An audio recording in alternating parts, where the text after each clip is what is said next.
Salut à tous.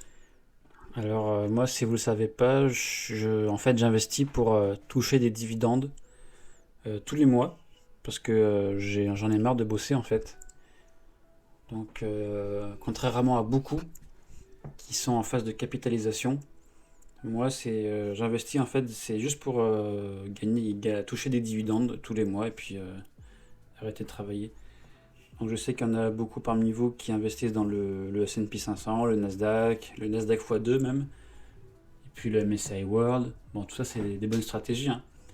Mais moi, je suis plus dividende avec des ETF que je vous montrerai. Mais moi, je suis plus dans ça. La croissance, j'ai investi dans un ETF ARC il y a encore hier. Je l'ai revendu aujourd'hui parce qu'en fait, la croissance, je m'en fiche en fait. Je veux juste, pour l'instant en tout cas, je veux juste toucher mes dividendes et pouvoir arrêter de bosser. En tout cas, enlever ma contrainte de bosser pour les gens. Voilà. Alors là, on se retrouve sur mon dashboard. Donc là, je me suis aperçu d'un truc tout à l'heure. C'est que moi, je suis un investisseur qui a envie, si vous voulez, de vivre de ses dividendes. Voilà, la croissance, c'est bien, mais c'est pas ma priorité. Ma priorité, c'est vraiment d'arrêter de travailler et puis de vivre tout simplement de dividendes, de ne pas être forcé à me lever tous les matins pour justement devoir faire de l'argent. Donc c'est pour ça que j'ai commencé à investir vraiment pour recevoir des dividendes. Et en fait, si vous voulez, on va regarder ça, j'avais un ETF ARC Innovation, il regroupait environ 44 sociétés d'innovation, avec du Tesla, du CoreWave et plein d'autres sociétés innovantes en biopharmacie et compagnie. J'ai revendu ça ce matin. J'ai revendu aussi mes actions individuelles que j'avais, du CERN, du CRWV, du Yonk, du NewScale. Le Xiaomi, je compte aussi le revendre, mais j'attends d'être en plus-value. Donc en fait, j'ai revendu tout ça pour vraiment me concentrer que sur ma stratégie à dividende. Donc là, ce que je vais faire, c'est que je vais acheter du JEPQ. Je vais en acheter puisque du coup, avec la revente que j'ai fait ce matin, j'ai maintenant 6000 $. Donc je vais acheter du JEPQ. Je vais en acheter, je vais utiliser tout le montant que j'ai là. Et je vais utiliser les 6400 dollars. Ok, donc là on se retrouve avant mon achat de JEPQ. Alors je touchais 40 euros. J'avais un dividend yield de 10%, un yield on cost de 9%. Là, du coup, on peut voir qu'en octobre, ce mois-ci, j'ai touché 61 euros ce mois-ci. Et le mois prochain, je recevrai 46 euros. C'est les dividendes de l'ETF JEPQ. Je vais avoir deux ETF là pour les dividendes. J'aurai celui-là, le JEPQ, qui réplique le Nasdaq. Et en contrepartie, il te verse des dividendes tous les mois. Je vais en prendre 245. Ok. L'heure de validité jour. Là, faut que je me dépêche. Alors. Là, je vais essayer de me positionner entre le cours vendeur et le cours acheteur. Donc là, on est entre les deux, on doit être à 25 et 710, je vais tester. Ah oui, 25.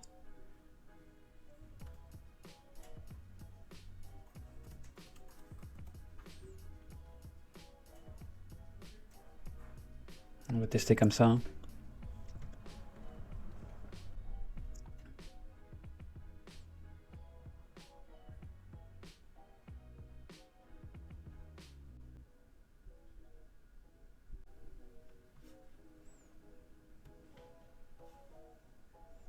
Alors là, mon ordre a été exécuté. On peut voir du coup que mon ordre est passé. J'ai bien le JEPQ position 555 d'une valeur boursière de 14 271 $. Coût d'acquisition 14 400, donc je suis en moins-value de 133 $. Bon, la moins-value, hein, j'en ai un peu rien à cirer, hein, c'est pour les dividendes. Et donc là, on peut voir mon solde en dollars qui est de 168. Bon, ok. Donc, une fois fait là, donc ma stratégie, je vous explique. Ça va être d'avoir d'un côté mon ETF JEPQ qui lui va me répliquer le Nasdaq et qui va me verser tous les mois des dividendes, environ le 5 ou le 8, ou entre les deux, en répliquant le Nasdaq. Mais du coup, vu qu'il te verse des dividendes tous les mois, il a un manque à gagner avec sa stratégie.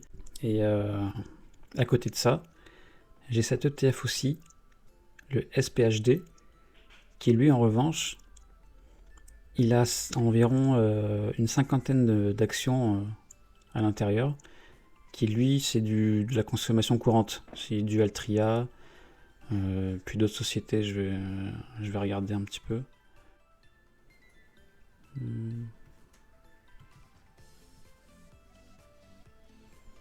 Morning, on peut rechercher les actions, dire. Ouais. Alors on va aller chercher le SPHD.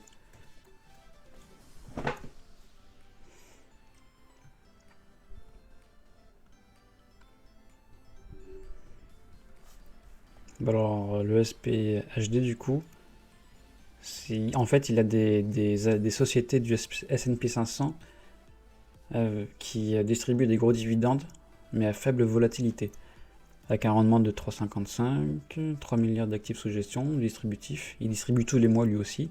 Il a des frais de 0,30, impossible d'avoir sur le PEA, c'est pas un ETF UCITS. Voilà, il a environ 50 positions. Hein. Voilà, donc l'immobilier, de la consommation courante, voilà, c'est pas de la tech là. Donc justement, j'ai pris lui pour contrebalancer le JEPQ, qui lui réplique le Nasdaq. Je prends le SPHD qui lui va avoir des sociétés plus stables, à faible volatilité. Il y a du Verizon, du Pfizer, du Altria, du Wiltincom, voilà, des petites sociétés qui versent de gros dividendes, bien solides. Donc voilà. Donc je prends lui. Il va s'associer du coup au JEPQ.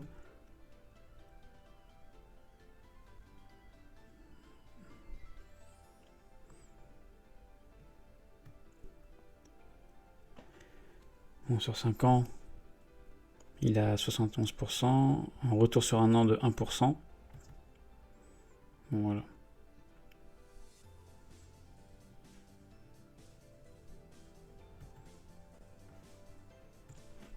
Donc voilà, j'ai décidé de prendre lui, mais cette ETF là du coup, je ne peux pas l'avoir en l'achetant normalement, comme le JEPQ. Je peux pas arriver sur Interactive Broker et puis acheter, cliquer sur acheter et puis basta quoi. Celui-là je ne peux pas. Et parce que je suis européen, sur Interactive Broker, je peux pas l'avoir. Donc comment dire, pour détourner ce petit piège, parce que j'ai vraiment envie de l'avoir celui-là par contre, et ben je passe par les options. Je suis obligé de trader des options pour l'avoir en portefeuille. Donc ce que je fais, c'est que je vends des puts sur lui. Donc là on peut voir que je l'ai en portefeuille. J'ai du SPHD et j'ai des puts. J'en ai 4. Donc j'ai vendu des puts pour l'avoir. Donc j'ai vendu 4 puts. Donc 4 contrats du coup. Un contrat est égal à 100 actions. Donc là j'en ai vendu 4. Donc là je contrôle 400 actions. SPHD, j'ai déterminé une date d'échéance, le 21 novembre 2025, à un prix d'exercice de 47. Donc je vais vous montrer. Donc là, je l'ai en portefeuille, mais j'ai pas vraiment les dividendes. Là, c'est encore c'est une option. Donc alors, je vais le rentrer ici. Je vais vous montrer avec des traits, des tracés, un graphique. Moi, c'est ce que je fais. Du coup, ma stratégie, ça va être les deux ETF, le JEPQ et celui-ci, le SPHD, pour les dividendes mensuels, où tous les mois, je vais faire mon DCA sur le JEPQ, et à côté de ça, je vais trader des options pour toucher des primes. Et ces primes, je vais les réinvestir dans les ETF. Tous les mois, je vais faire ça. Je vais vendre des puts, ou si j'ai les actions en possession, je vais vendre des calls. Et les primes que je vais toucher, puisqu'à chaque fois que je trade un put, que je vends un put ou que j'achète un call, je touche des primes directement, ça tombe sur mon solde. Et directement, cette prime, je vais les réinvestir dans mes ETF à dividendes. Ce qui fait que ça va faire un effet boule de neige qui va grandir beaucoup plus vite que si je faisais juste un DCA mensuel. Je vais vous montrer ça. Alors ce que je fais quand je vends un put, c'est la stratégie de la roue. Hein. Je vends un put, et si jamais je me fais assigner et que je suis obligé d'acheter les actions, et bien une fois que j'ai les actions en possession, je vais vendre des calls dessus. C'est-à-dire que je vais mettre en jeu mes actions, et si je me fais assigner, je dois revendre mes actions à un prix que j'ai décidé. Alors là, par exemple, j'ai dit que j'avais 4 contrats, donc 400 actions, que le broker a bloqué sur mon compte. Si jamais je dois acheter ces actions-là, que je veux, les parts que je veux, hein, je précise, puisque je les veux absolument, et à un prix de 47, j'ai dit.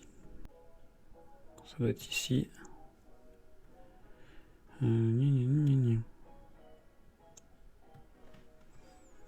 Alors, un prix d'exercice à 47. Alors, j'ai dit que j'ai vendu 4 puts de SPHD, puisque je les vends en portefeuille, donc j'ai vendu des puts à un prix d'exercice à 47 pour le 21 novembre. Du coup, qui nous fait du 18 000 à peu près de dollars, que du coup, le courtier a bloqué sur mon compte, pour si jamais je suis assigné et que je suis obligé d'acheter les parts de l'ETF, et bien je puisse justement les acheter, parce que pour que le contrat soit honoré. Et 47 dollars, c'est le prix d'exercice, c'est le prix auquel je veux acheter, que je peux acheter les parts, à une date d'échéance que j'ai choisie aussi, le 21 novembre 2025. Donc là, si le cours continue à stagner ici, au-dessus du prix d'exercice que j'ai choisi, c'est-à-dire 47 dollars, si le prix continue à même être là à 48, 47, puis 48, qui stagne, mais au-dessus du prix d'exercice que j'ai choisi, à la date d'échéance, si le 21, le prix de l'ETF est toujours à 48 ou même 47,50, à la fin de la date d'échéance, le contrat est clôturé, le contrat arrive à expiration, et je garde la prime que j'ai touchée. Je crois que c'était à peu près à 97 dollars. Si en revanche, avant le 21, le prix commence à chuter et commence à même chuter en dessous de mon prix, là je serai assigné et je serai obligé d'acheter les parts à 47 dollars. Oui, un autre scénario, c'est que si entre temps le cours il monte, tac tac, et que là il y a une très très mauvaise nouvelle et que la part de l'ETF chute, on va dire ici, à 44 dollars, eh bien moi je serai obligé d'acheter mes parts à 47 dollars, mon prix d'exercice, même si ça a chuté à 45. Donc il y a du bon des fois. Et pareil à la hausse, hein, quand on vend des calls, ça sera pareil. Donc là, je trouve que c'est plus imagé et vous pouvez plus comprendre comment ça fonctionne. Donc voilà. Tous les mois, mes ETF. Enfin, pour l'instant, je peux pas acheter le SPHD, mais j'ai déjà mes options dessus. mais tous les mois acheter du JEPQ. Et dès que je pourrai, je renforcerai mon SPHD. Pour l'instant, j'en ai pas, j'ai que des ventes de put. Mais voilà. Et toujours, une fois que le 31 octobre, j'ai mes puts là qui vont être clôturés le 31 octobre. Une fois clôturés, je vais revendre des puts, mais juste sur le Yonk. Parce que j'ai vu que sur le Yonk, les ventes de puts, il y a la meilleure prime parmi toutes les actions que j'aimais bien. Il n'y a que la prime de Yonk qui est intéressante. À la semaine, chaque semaine. Donc je pense que je vais juste me diriger là-dessus. J'aurai du coup le JEPQ. Le Xiaomi, je vais revendre quand je passerai en positif. Je vais garder du coup le SPHD. Une fois que mon contrat il est expiré, j'en refais un. Je toucherai une nouvelle prime que je réinvestirai du coup dans le JEPQ. Et du coup, je referai une vente de put sur Yonk chaque semaine. Sur le SPHD, j'ai vendu 4 puts, donc 400 actions. J'ai reçu 96 $ de primes qui sont tombées directement dans mon solde. Le SMR, pour vendre un put à un prix d'exercice de 35 $, j'ai reçu 140 $. Sound, pour avoir vendu 4 puts avec un prix d'exercice de 14,5 $, j'étais à 136 $. Pour le Yonk, pour avoir vendu un put, j'ai touché 223 $. Pour Sound, j'en avais aussi vendu 4. Celui-là, c'est le tout premier que j'ai fait. J'ai vendu 4 puts et j'ai touché du coup sur celui-là 188 $. Donc tout ça, ça me fait environ 624 $ de primes qui sont tombées directement dans mon solde. Dès que j'ai effectué les contrats, c'est tombé dans mon solde et je les ai directement réinvestis dans le JEPQ. Donc voilà, c'est ça ma stratégie. Pour toucher le plus de dividendes possible, faire l'effet boule de neige, et dès que je vais toucher les primes et les dividendes, ils seront réinvestis tout de suite dans le JEPQ ou dans le SPHD quand j'en aurai. Et voilà. Après l'achat qu'on a fait aujourd'hui, on passe à un dividende yield de 10% et un yield on cost de 10% 11, avec environ un revenu mensuel de 88 €. Et là on peut voir que j'ai acheté l'ETF aujourd'hui. L'ex-date de JEPQ c'était le 9 octobre. Donc vu qu'on est le 14, c'est beaucoup trop tard. Donc les nouveaux revenus qu'on aura, ça sera en décembre. Trop tard pour les recevoir en novembre. En dividende en octobre, on a reçu 61, j'ai dit 61 centimes. Mais avec la prime des options, on a reçu en tout 624 €. Donc c'est pas mal. Au lieu de se contenter des dividendes, les primes font le taf. On reçoit des primes à gogo et on les réinvestit dans les ETF à dividendes, qui seront réinvestis dans ces ETF pour nous reverser encore plus de dividendes. Et chaque mois, on va recevoir des primes qui vont être réinvesties dans ces ETF à dividendes, qui vont nous reverser encore plus de dividendes, et ainsi de suite. Voilà, c'est ça ma stratégie. De toute façon, on se reverra du coup. Peut-être si je suis assigné, on se retrouvera dans quelques jours. Ou si je ne me fais pas assigner et que tout va bien, on se revoit le 1er novembre. Comme ça, on fera un bilan. Et du coup, j'achèterai en direct de nouveaux puts. Enfin, je vendrai plutôt des nouveaux puts. On touchera la prime. Et du coup, on les réinvestira dans le JEPQ. Et puis voilà. Hein. Je pense que j'ai fait le tour. Si vous avez des questions, vous n'hésitez pas. J'y répondrai. Et puis on se retrouve à la prochaine. Hein. Allez, salut!